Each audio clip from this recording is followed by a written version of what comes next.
I recently have been trying to catch up with a couple of the older Godzilla movies in advance of Godzilla King of the Monsters, which should be coming out this week.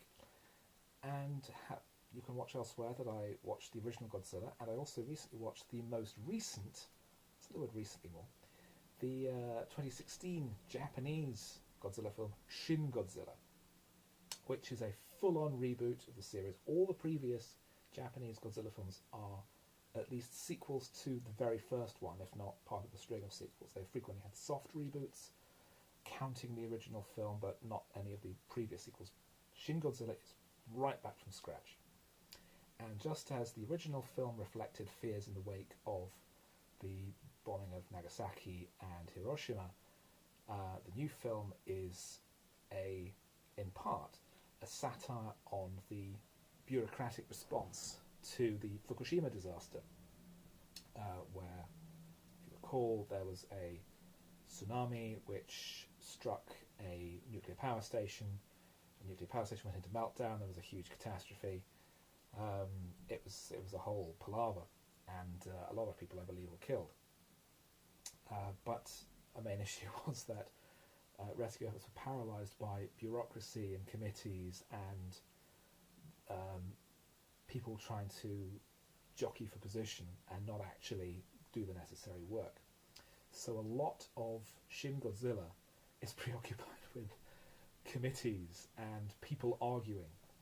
What I found particularly interesting is that the first third of the film or so unfolds at absolutely breakneck pace.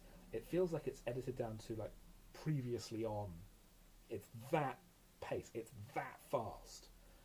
As a giant monster appears in Tokyo Bay, the city is attacked and buildings are destroyed.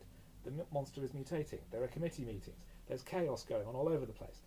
Until gradually a committee is formed of various experts from all over the scientific community, a committee of all the talents, to do something to combat the threat of this giant creature named Godzilla after a regional folktale.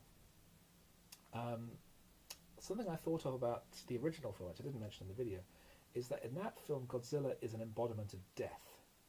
He's literally death imposing its force on the people of Tokyo. In Shin Godzilla, Godzilla is a god. In fact, that's the title. The word Shin can mean, as cited by the filmmakers, it can mean new or true or god. So this is the actual real Godzilla with the power of a god. I discovered it also means gentleman, which made me imagine P.G. Woodhouse's Godzilla, or him, say, going to the club and wearing a top hat. But it feels incredibly intense. It's 2 hours, but it feels much faster because it's so focused. The pace of the story is incredible. The director, I'm going to get his name wrong, I believe it's Hidako Ani, who is well known as an anime director. And this, I think, is one of his first live-action films. I may be wrong there. But it's absolutely terrific. It's absolutely terrifying in places. The sheer destruction and the sheer nightmare of this monstrous creature, which looks horrifying. It's not just Godzilla, it's not just a giant dinosaur. It's got teeth coming out of its face, not just out of its gums. It has these horrible dead eyes. The scenes of it sort of silhouetted against the burning Tokyo skyline are truly nightmarish. But it's in places very funny because of this satirical element of the bureaucratic government response. It's a great thriller. There are elements of romance. There's one thing that does strike a bum note, is that there is a major character who's meant to be Japanese American, but it's very obvious that she is a Japanese actor who is really struggling with English dialogue.